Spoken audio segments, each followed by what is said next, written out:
Hi, everyone. Rosie here with CreditXpert.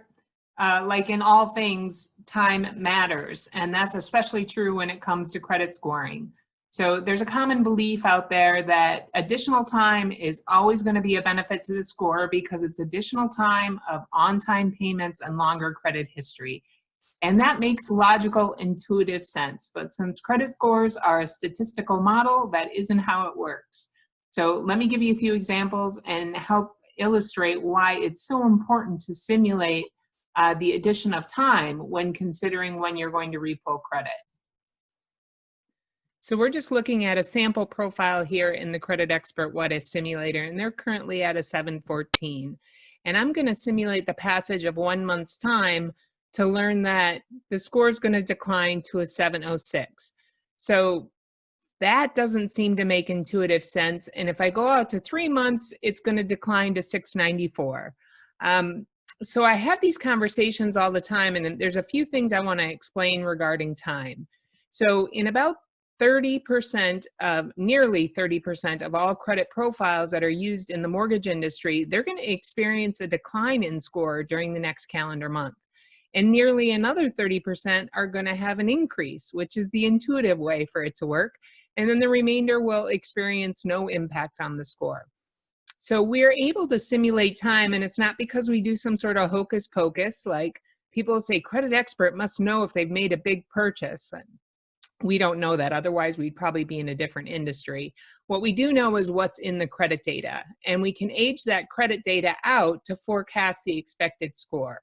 And what happens is information that's already existing in the credit profile is going to become a different age, right? So good information's getting older, sometimes that can help. Bad information's getting older, sometimes that can help. And similarly, good information getting older can sometimes hurt. And good information falling off, right? All information in the credit data reaches a time limit for removal and can fall off. What also happens is profiles move in and out of different scorecards. And if you're not familiar with scorecards, you're not following us here on LinkedIn, so you need to connect with us and stay up to date. That's a different video. So in this particular case, this credit profile is moving in and out of different scorecards due to the age of accounts. And when that happens, all of the information on that profile is being scored on a different scorecard. So that means it's incredibly important to simulate the time frame in which you expect to refill credit. So it's not just the fact that, you know, they're paying down debt or they're maybe acquiring new debt or you're removing disputes. You also need to simulate when you expect to repull credit so that time can be impacted or considered into that forecast. Time matters, and it's incredibly important. An action that helps them, if you were to repull credit today, may not provide any benefit when you repull in 3 months because they're on a different scorecard and that benefit was only expected in the scorecard they're in now. So I get it's complex, but what's really important to understand is that simulating time when you expect to repull credit is important. So in the CreditXpert What-If Simulator, by default, the time frame is immediate, meaning there's no impact of time being considered when that forecast is being presented. So I'm just going to pay off this account and learn that, okay, we've got a nice 7-point improvement here in the immediate time frame, but anytime the score is going to decline during the upcoming month, I'm going to be warned about that.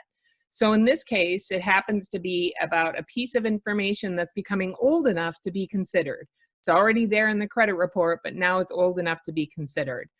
And similarly, if they knew they were going to repull, say 4 months down the road, because maybe they're building a house, now the forecast is a 697. Even though they've paid off that account, the score is still expected to decline below 700. And that may be a deal breaker, right? Especially if it's, I don't know, maybe it's a jumbo loan, or maybe there's some other requirements you've promised them based on a 700 or a 720. So it's important to simulate the impact of time and when you expect to repull credit. What we consider in the time frame is that the age of all information being reported is going to continue, right, to age out into the future. Some cases we're going to remove information when it reaches a time limit for removal and falls off. We're going to assume on time installment, monthly payments are being made. And we're going to assume that those revolving balances stay pretty stagnant. You know, maybe they use the account, pay the account on a monthly basis, but they're carrying about the same level of revolving debt on an ongoing basis. Those are the assumptions we make, and everything else is simply based on the age of information that's already being reported, continuing to age out into the future.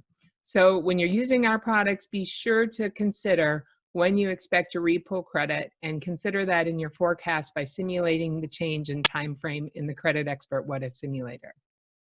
As always, I hope you find this information beneficial. If you have any questions for us here at CreditXpert, please don't hesitate to reach out at info@creditexpert.com.